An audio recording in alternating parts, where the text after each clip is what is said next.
கர்த்தருடைய பரிசுத்த நாமம் மகிமைப்படுவதாக. குருத்தோலை நேயர் இயேசு இன்று எருசலேம் வீதி வழியாக பவனி வந்த நாளை நாம் நினைவுகூறுகிற நாள் என்று சொல்லுவார்கள். கர்த்தருடைய நாமம் மகிமைப்படட்டும். வாசிப்போம். யோவான் 12வது அதிகாரம் 12ஆம் வசனத்திலிருந்து 18ஆம் வசனம் வாசி. மறுநாளிலே இயேசு எருசலேமுக்கு வருகிறார் என்று பண்டிகைக்கு வந்த திரளான ஜனங்கள் கேள்விப்பட்டு குருத்தோலைகளை பிடித்து கொண்டு அவருக்கு எதிர்கொண்டு போகும்படி புறப்பட்டு, ஓசன்னா, கர்த்தருடைய நாமத்தினாலே வருகிற இஸ்ரவேலின் ராஜா ஸ்தோத்தரிக்கப்பட்டவர் என்று ஆர்ப்பரித்தார்கள். அல்லாமலும், சீயோன் குமார்த்தியே, பயப்படாதே, உன் ராஜா கழுதை குட்டியின் மேல் ஏறி வருகிறார் என்று எழுதியிருக்கிற பிரகாரமாக இயேசு ஒரு கழுதை குட்டியை கண்டு அதின் மேல் ஏறி போனார். இவைகளை அவருடைய சீஷர்கள் துவக்கத்திலே அறியவில்லை. இயேசு மகிமையடைந்த பின்பு இப்படி அவரை குறித்து எழுதியிருக்கிறதையும் தாங்கள் இப்படி அவருக்கு செய்ததையும் நினைவு கூர்ந்தார்கள்.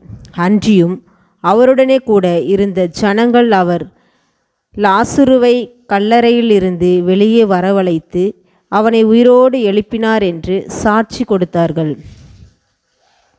அப்படிப்பட்ட அற்புதத்தை அவர் செய்தார் என்று ஜனங்கள் கேள்விப்பட்டதினால் அவர்கள் அவருக்கு எதிர்கொண்டு போனார்கள்.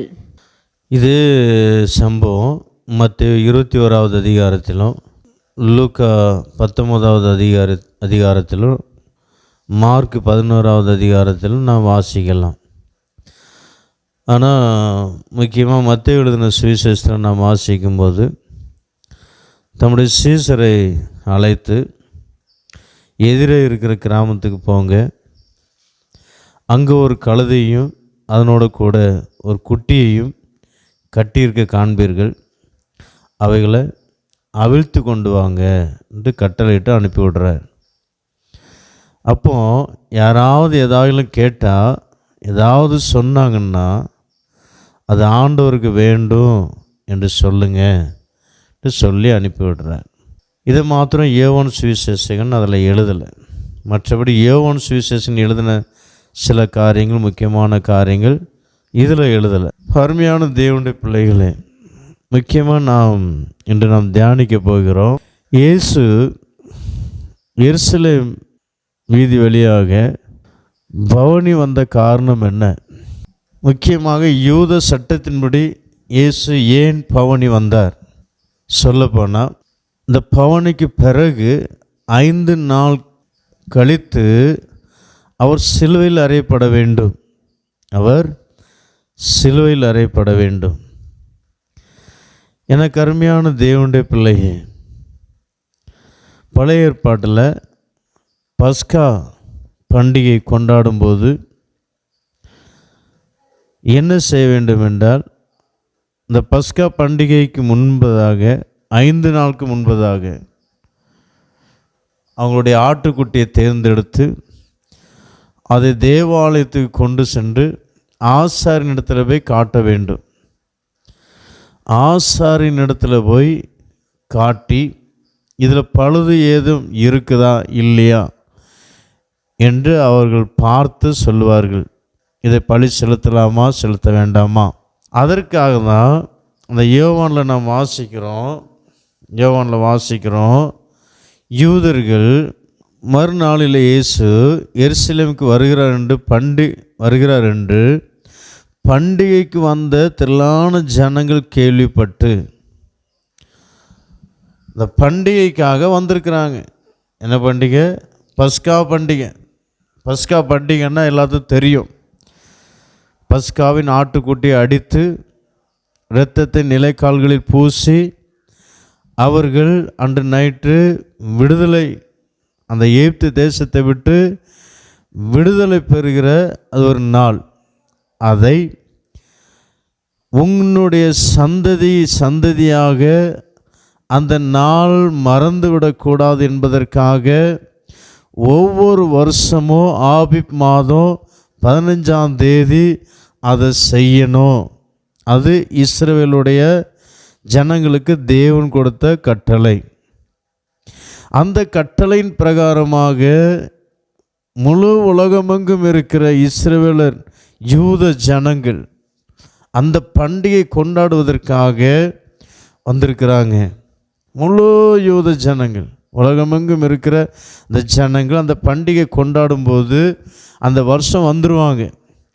இப்போ பாருங்கள், எங்கள் ஊரில் நாங்கள் இருக்கும்போது, இப்போ நான் எங்கள் ஊரில் இல்லை, இப்போ கிறிஸ்மஸ் மற்றும் ஈஸ்டர் இந்த மாதிரி பண்டிகை நாட்கள்லாம் வரும்போது நிறைய பேர் வெளியில் உள்ளவங்க, வேலை செய்கிறவங்க, ஃபேமிலியாக இருக்கிறவங்க அந்த பண்டிகை நாட்களில் வருவாங்க. எங்கே இருந்தாலும் அந்த ஊர் கிராமத்தில் உள்ளவங்க வருவாங்க. பண்டிகை கொண்டாடிட்டு போகிறத நான் பார்த்துருக்குறோம், உங்களுக்கு தெரியும். அதை விட இது மேலான ஒரு சட்டம். ஆனால் நம்முடைய கிறிஸ்துமஸ் பண்டிகை, இந்த ஈஸ்டர் பண்டிகை, அது கூட சிலர் வராமல் இருக்கலாம். ஆனால் இந்த பண்டிகைக்கு எந்த யூதராலும் வராமல் இருக்கக்கூடாது. ஏன்னா அவன் அறுப்புண்டு போவான்னு சொல்லப்பட்டிருக்கு. பண்டிகை கொண்டாடணும், ஆசரிக்கணும், இதை சொல்லணும். அதனால் உலகமெங்கும் இருக்கிற யூத ஜனங்கள் அந்த பண்டிகை கொண்டாடுவதற்காக வந்திருக்கிறாங்க.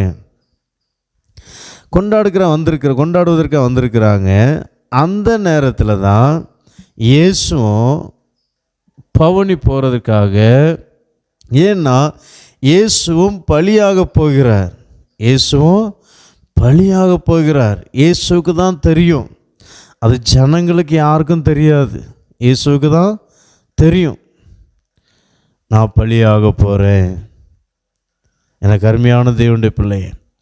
அப்போ அதே நாள் தான், அந்த பஸ்காவே அடித்த நாளன்று தான் இந்த பஸ்காவாகி ஆட்டுக்குட்டியாகி கிறிஸ்து அடிக்கப்பட வேண்டும்.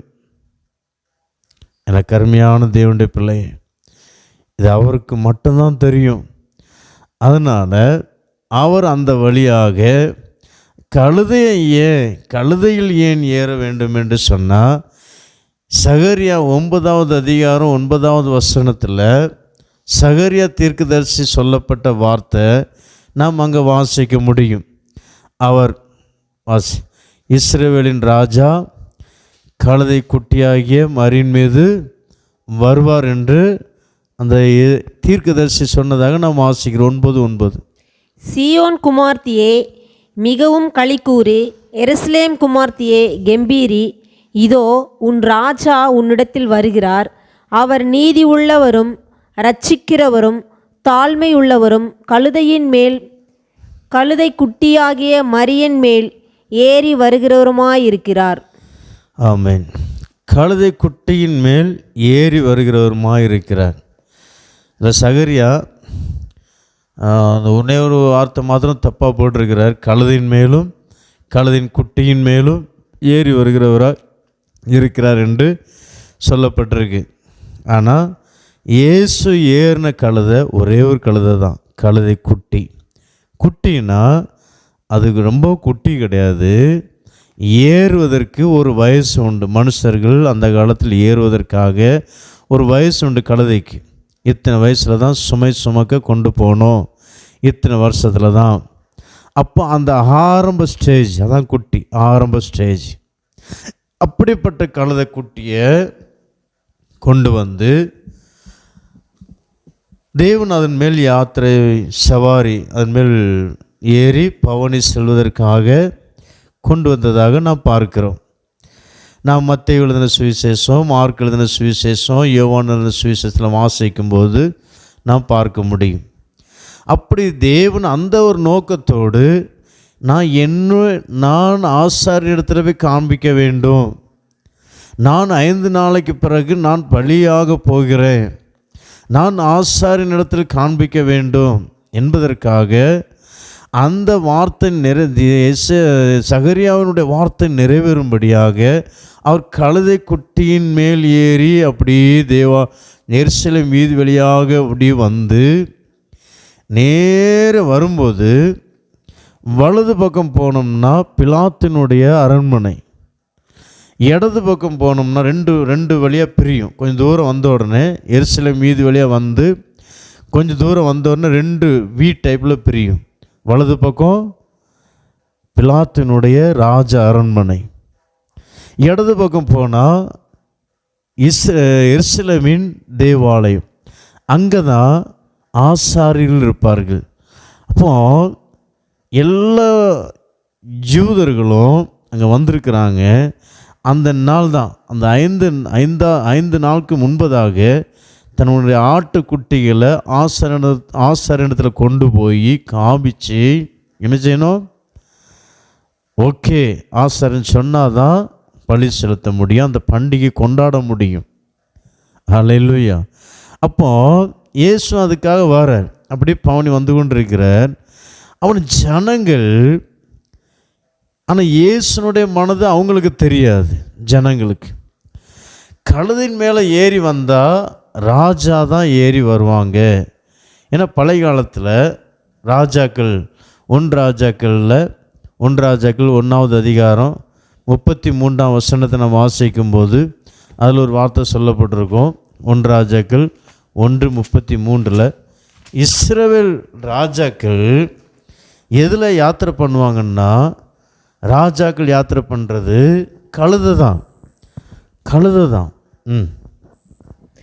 அவர்கள் ராஜாவுக்கு முன்பாக பிரவேசித்த போது ராஜா அவர்களை நோக்கி, நீங்கள் உங்கள் ஆண்டவனுடைய சேவகரை கூட்டிக் கொண்டு என் குமாரனாகிய சாலமோனை என் கோவேதிர் கழுதின் மேல் ஏற்றி அவனை சீகோனுக்கு அழைத்து கொண்டு போங்கள்.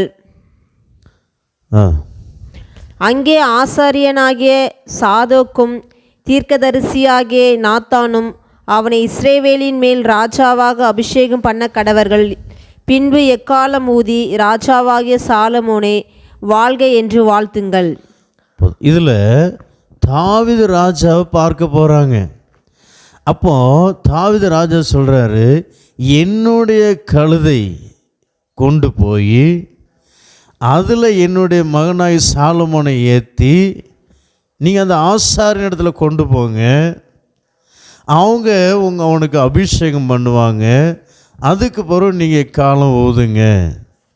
அப்போது ராஜாக்கள், தாவீது ராஜாவாக இருக்கும்போது அவர் யாத்திரை பண்ணது கழுதை. எனக்கு அருமையான தேவனுடைய பிள்ளை. ஆனால் பிரஜாதி ஆகிய ராஜாக்கள் யாத்திரை பண்ணது குதிரை. தேவனுடைய இஸ்ரவேல் ஜனங்கள் யாத்திரை பண்ண ராஜாக்கள் யாத்திரை பண்ணது கழுதையில் யாத்திரை பண்ணியிருக்கிறாங்க. இன்னொரு வசனோட வாசிக்கலாம். நியாயாதிபதிகளில் கூட நாம் அதை பற்றி வாசிக்க முடியும். நியாயாதிபதிகள் 5வது அதிகாரம் 10வது வசனத்தில் போடப்பட்டிருக்கு. வாசி. வெள்ளை கழுதைகளின் மேல் ஏறுகிறவர்களே, நியாயஸ்தலத்தில் வீற்றிருக்கிறவர்களே, வழியில் நடக்கிறவர்களே. நியாயஸ்தலத்தில் வீற்றிருக்கிறவர்கள் வெள்ளை கழுதைகளில், ராஜாஸ்தானத்தில் வீற்றிருக்கிறவர்களும் சிங்காசனம் வீற்றிருக்கிறவர்களும் கழுதைகள் மேலே தான் இருப்பாங்க. கழுதைகள் மேலே தான் யாத்திரை பண்ணுவாங்க. எனக்கு அருமையான தேவனுடைய பிள்ளை. அப்போ இதை ஜனங்கள் பார்க்குறாங்க. இயேசு கழுதை மேலே வர்றதை பார்த்த உடனே இஸ்ரவேல் ஜனங்கள் மத்தியில் கழுதை மேலே வர்றது ராஜா தான் வர முடியும். அப்போது இயேசு செய்த அற்புதங்கள் பெரிய அற்புதங்கள் எல்லாரும் கேள்விப்பட்டிருக்கிறாங்க. இயேசு செய்த அற்புதங்கள் 11வது அதிகாரத்தில் தான் இயேசு லாசருவை உயிரோடு எழுப்பினார். மரித்து போன லாசரு 3 நாள் ஆயிடுச்சு. நாரண சரீரத்தை, கல்லறைக்குள் வைக்கப்பட்டிருந்த அந்த சரீரத்தை 3 நாளான பிற்பாடு அழுகின சரீரத்தை அவர் உயிரோடு எழுப்பியிருக்கிறார். பெரியவர். அப்போ ஒரு கழுதை மேலே யாருக்கு தகுதி தான் அப்படின்ட்டு அந்த எல்லா யூத ஜனங்களும் அவங்க இயேசுவுக்கு பின்பாக போகிறாங்க. நீங்கள் வாசிக்கும்போது 18வது அதிகாரமாக யோவான் 12வது அதிகாரத்தில் 19வது வசனத்தை நான் வாசிக்கும்போது இங்கே பரிசேயன் சொல்லுவான்.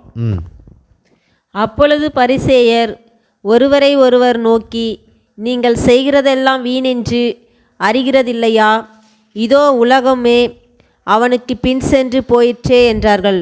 உலகமே அவனுக்கு பின் சென்று போயிற்று. உலகத்தில் உள்ள எல்லா யூதர்களும் அவருக்கு பின் சென்றார்கள். குறைந்தது ஒரு 3 லட்சம் பேர் அவருக்கு பின் சென்றிருப்பாங்கன்னு சொல்கிறாங்க. குறைந்தது. எனக்கு அருமையான தேவனுடைய பிள்ளை, அவ்வளோ ஜனங்களும் இப்போ என்ன சொல்கிறாங்கன்னா, ராஜா வாழ்க, யூதரின் ராஜா வாழ்க என்று அவர்கள் கோஷமிடுகிறார்கள். குருத்தோலைகளை பிடித்து கொண்டு அவருக்கு எதிர்கொண்டு போகும்படி புறப்பட்டு, ஓசன்னா, கர்த்தருடைய நாமத்தினாலே வருகிற இஸ்ரவேலின் ராஜா ஸ்தோத்தரிக்கப்பட்டவர் என்று ஆர்ப்பரித்தார்கள். இஸ்ரவேலின் ராஜா ஸ்தோத்தரிக்கப்பட்டவர். ஹல்லேலூயா. இப்போ அவங்களுக்கு தெரியுது, இவர் தான் ராஜா, இவரை நம்ம ராஜா. இப்போ இவர் இப்போ எங்கே போகிறாருன்னா, பிலாத்தினுடைய அரண்மனைக்கு தான் போவார் அப்படின்ட்டு எல்லாரும் என்ன செய்கிறாங்கன்னா, தங்களுடைய வஸ்திரத்தெல்லாம் கழட்டி போடுறாங்களாம்.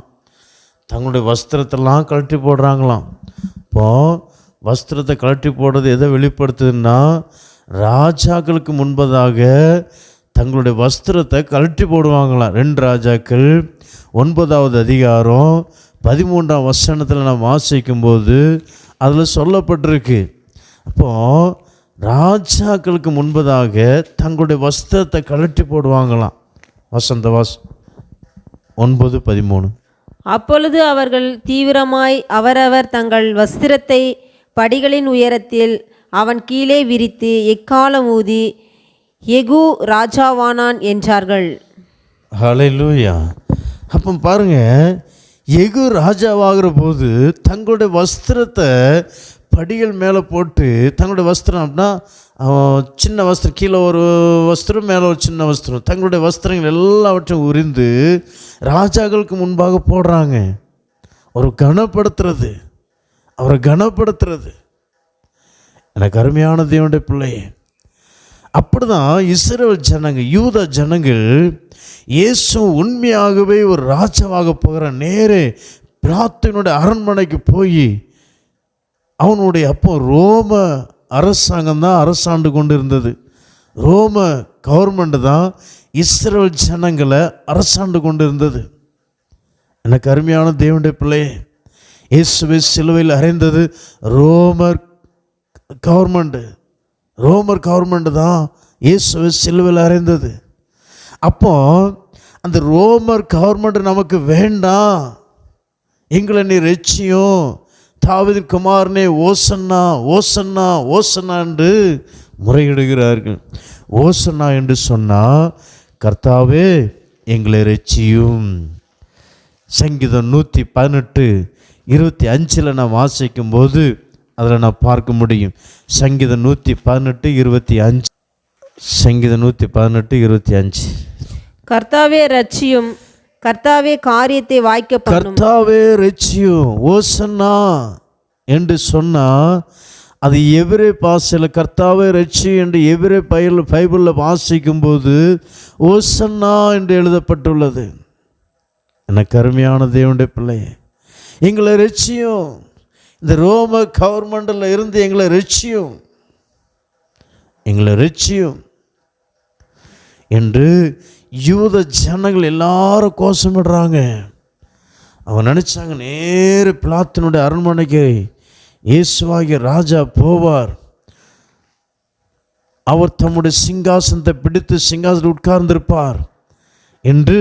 ஏன்னா இவர் செய்த அற்புதங்கள், அடையாளங்கள் நிறையா, இதெல்லாம் கேள்விப்படுறாங்க, எல்லாம் தேவதற்கு தெரியும்.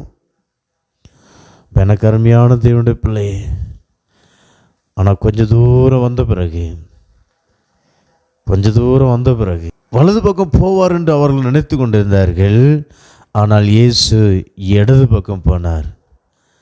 நான் ஃபஸ்ட் ஆரம்பத்தில் சொல்லியிருப்பேன், எருசலேம் மீது வழியாக நேரம் வரும்போது வலது பக்கம் போனால் பிலாத்தினுடைய அரண்மனை, இடது பக்கம் போனால் தேவனுடைய ஆலயம். எனக்கு அருமையான தேவனுடைய பிள்ளையே, ஜனங்கள் எல்லாரும் என்ன ராஜாவாக்க பார்க்குறாங்க சொல்லி அவர் முழு மனதோடு ஒப்பு கொடுக்கலைங்க. தேவனுடைய சித்தம் நிறைவேறுவதற்காக அவர் தம்மைதாமே ஒப்பு கொடுக்கும்படியாக ஒப்பு போனார்.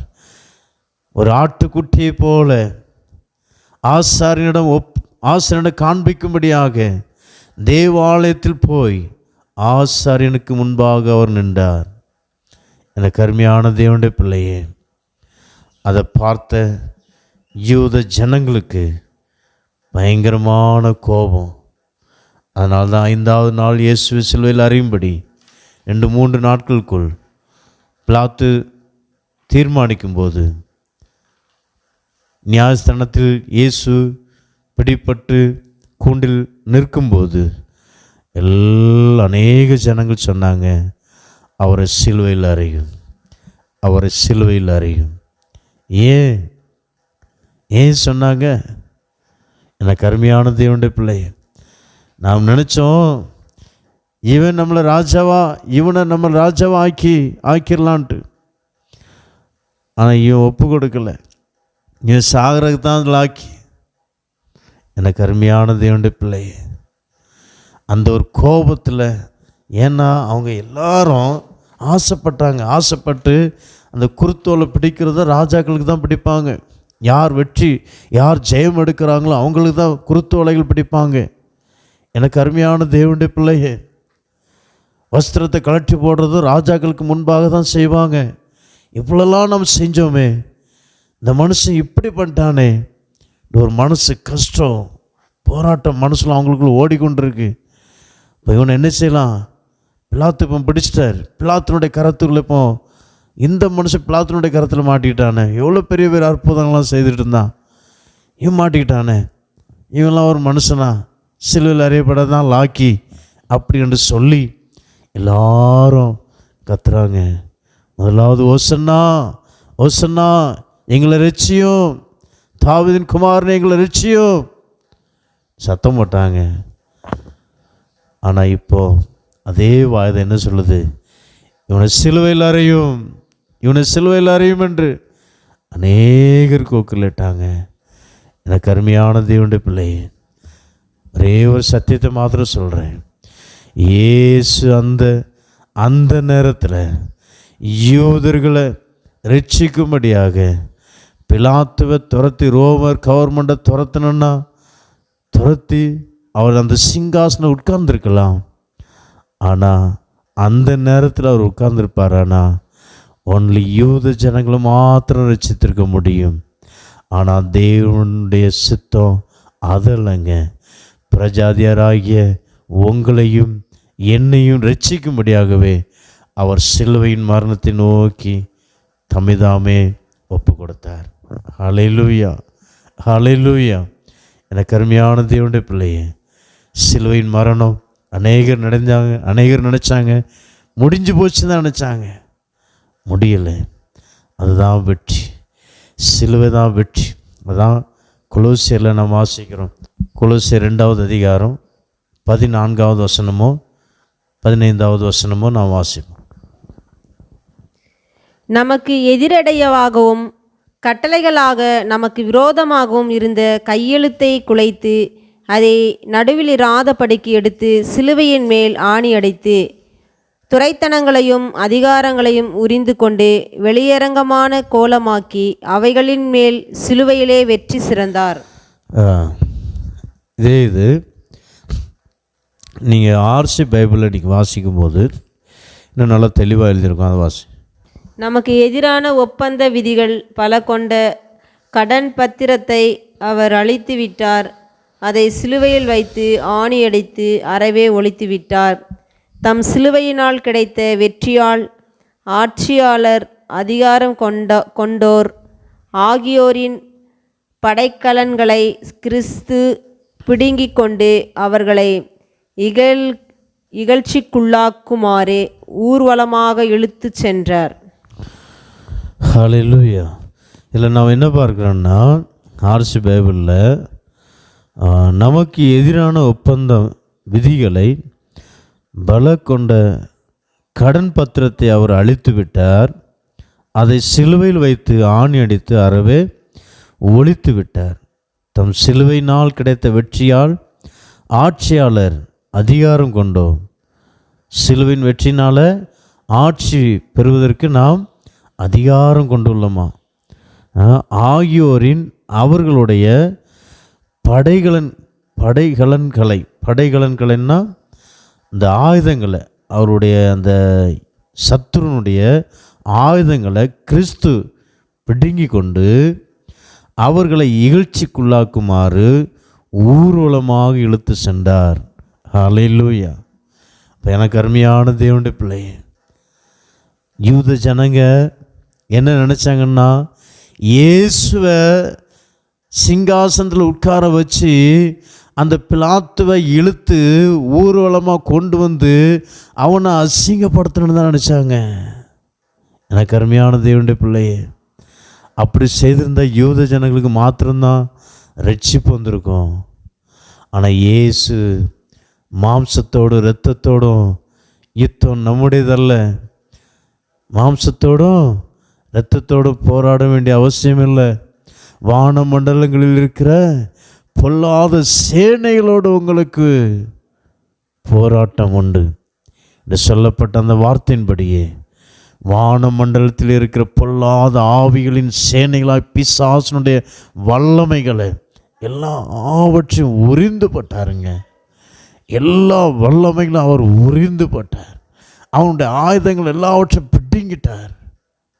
அவர் எப்பொழுது சிலுவையில் மரித்தாரோ அந்த நேரம் முதல் பிசாசுடைய ஆயுதங்கள் எல்லாம் உரிக்கப்பட்டது.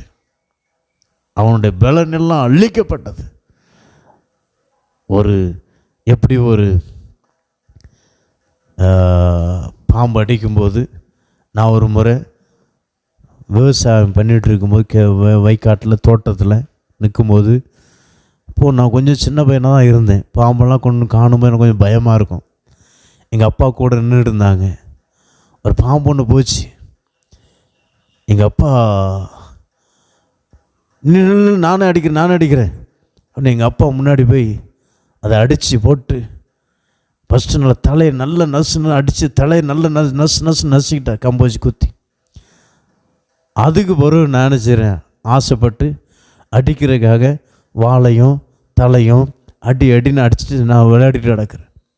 எனக்கு அருமையான தேவனுடைய பிள்ளை, தேவன் அதை தான் செய்திருக்கிறாருங்க. பிசாசின் தலையை நசுக்கினார், அவனுடைய வல்லமையை உரிந்தார். எனக்கு அருமையான தேவனுடைய பிள்ளையே, எனக்கு அருமையான தேவனுடைய பிள்ளையே, இதுதான். ஆனால் அவர் சிலுவையில் மரித்ததுனால, அதான் நான் என்ன சொல்ல வந்தேன்னா, அவர் அந்த யூதருடைய சொல் கேட்டு அவங்களுடைய வாஞ்சைகளின்படி, அவங்களுடைய எண்ணங்களின்படி பிலாத்துவை இழுத்து ஊர்வலமாக அசிங்கப்படுத்தியிருந்தா யூத ஜனங்களை மாத்திரம் ரட்சித்திருப்பார். ஆனால் அவர் சிலுவையின் மரணத்துக்கு ஒப்பு கொடுத்து சிலுவையில் ஏறினபடினால அவர் பிசாச வான மண்டலங்களில் இருக்கிற பொல்லாத பிசாச ஜெயித்தார். முழு உலக ஜனங்களுக்கும் அவர் ஒரு ரட்சிப்புக்கு காரணமாக மாறினார். தான் ஓசன்னா ஓசன்னா ஓசன்னா, கர்த்தாவே எங்களை ரட்சியும். ஓசன்னா என்று சொன்னால் கர்த்தாவே எங்களை ரட்சியும். முழு உலக ஜனங்களுக்கும் ரட்சிப்புக்கு காரணமாக மாறினார். எனக்கு அருமையான தேவனுடைய பிள்ளையே பாருங்கள். அதுக்கு பிறகுதான் என்ன சொல்கிறாருன்னா, வாசிங்க. அதான் வெளிப்படுத்தினல்ல நான் வாசிக்கும்போது, வெளிப்படுத்தினல்ல 7வது அதிகாரம் 9ஆம் வசனமோ 10ஆம் வசனமோ வாசிக்கும்போது நான் புரிந்து கொள்ள முடியும். வெளிப்படுத்தின 7, 9, 10. இவைகளுக்கு பின்பு நான் பார்த்தபோது இதோ சகல ஜாதிகளிலும் வெளிப்படுத்தினல் 7, 9, 10. கோத்திரங்களிலும், இவைகளுக்கு பின்பு நான் பார்த்தபோது இதோ சகல ஜனங்களிலும் கோத்திரங்களிலும், சகல ஜாதிகளிலும் கோத்திரங்களிலும், சகல ஜாதிகளிலும் கோத்திரங்களிலும் ஜனங்களிலும் பாசைக்காரரும் இருந்து வந்ததும் ஒருவனும் எண்ணக்கூடாததுமான திரளான கூட்டமாகிய ஜனங்கள் வெள்ளை அங்கிகளை தரித்து தங்கள் கைகளில் குருத்தோலைகளை பிடித்து சிங்காசனத்திற்கு முன்பாகவும் ஆட்டுக்குட்டியானவருக்கு முன்பாகவும் நிற்க கண்டேன். அவர்கள் சத்தமிட்டு, இரட்சிப்பின் மகிமை சிங்காசனத்தின் மேல் வீற்றிருக்கிற எங்கள் தேவனுக்கும் ஆட்டுக்குட்டியானவருக்கும் உண்டாவதாக என்று ஆர்ப்பரித்தார்கள். ஆமென். ஹல்லேலூயா. பாருங்க, இங்கேயும் என்ன செய்கிறாங்க?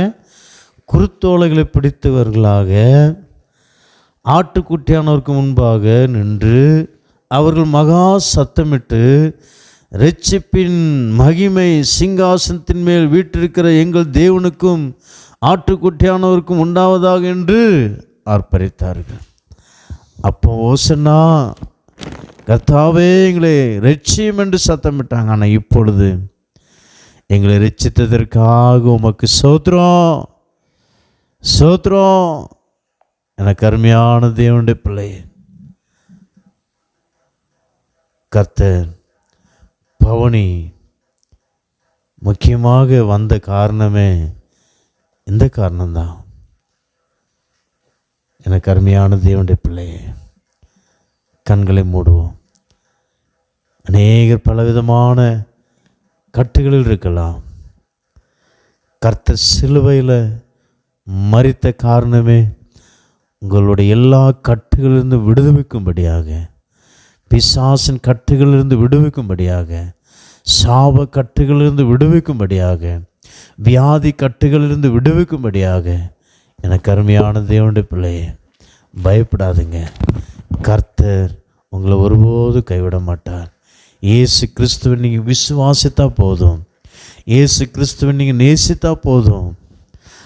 இயேசுவே நீர் எங்கள் இல்லத்துக்கு வாங்க, எங்கள் உள்ளத்தில் வாங்க என்று நீங்கள் சொன்னால் போதும், அவர் வந்து உங்களை ரட்சிப்பார். உங்களுடைய எந்த விதமான கட்டுகள் இருந்தாலும் சரி, இயேசு கிறிஸ்து உங்களை ரட்சிப்பாருங்க, உங்களை விடுவிப்பார், பாதுகாப்பார், ஜெயமாக நடத்துவார்.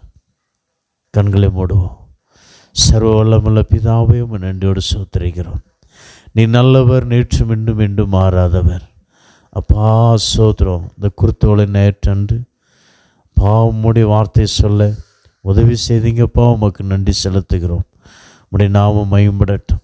இந்த வார்த்தையின்படியே அப்பா ஸ்தோத்திரம் நாங்கள் ஜீவிக்க, அப்பா ஸ்தோத்திரம் உதவி செய்யும்படியாக நாங்கள் ஜெபிக்கிறோம். முக்கியமாக இயேசு கிறிஸ்து அப்பா பவனி போன காரணம் தன்னை ஆசாரியனுக்கு காண்பிக்கும்படியாக போனார் என்று பார்க்கிறோம். உம்முடைய நாமம் மகிமைப்படட்டும் ஆண்டவரே.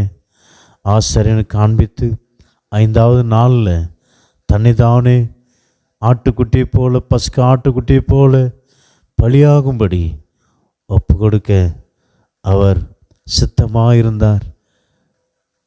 எனக்கு பா ஸ்தோத்திரம். உமக்கு நன்றி செலுத்துகிறோம். முழு உலக ஜனங்களுக்காக தம்முடைய ஜீவனையே கொடுத்து முழு உலக ஜனங்களை ரட்சிக்கும்படியாக, முழு உலக ஜனங்களை பரலோக ராஜ்யத்துக்கு ஆயத்தப்படுத்தி கொள்ளும்படியாக ஏசப்பா உடைய ஜீவனை எங்களுக்காக ஒப்பு கொடுத்தீரே, உமக்கு நன்றியப்பா என்று சொல்லி உண்மை விசுவாசிக்க அநேகருக்கு உதவி செய்யுங்க. இன்னும் யாரெல்லாம் ரட்சிப்பின் வழியில் அப்பா வராமல் இருக்கிறார்களோ, எந்தெந்த குடும்பத்தில் ரட்சிக்கப்படாமல் இருக்கிறார்களோ, இப்போ ஒவ்வொருத்தரும் ரட்சிங்க. எந்தெந்த கிராமங்கள்லாம் ரட்சிக்கப்படாமல் இருக்குதோ ஒவ்வொரு கிராமங்களையும் ரட்சிங்க, பட்டணத்தை ரட்சிங்க, தேசத்தை ரட்சிங்க. உடைய வல்லம் வெளிப்படட்டும் அப்பா, உடைய நாமம் மகிமைப்படட்டும், பாதுகாத்துக்கொள்ளும். இயேசு கிறிஸ்துவின் நாமத்தில் வேண்டிக் கொள்கிறோம் பிதாவே. கர்த்தர் உங்கள் அனைவரையும் ஆசீர்வதிப்பாராக. ஆமென்.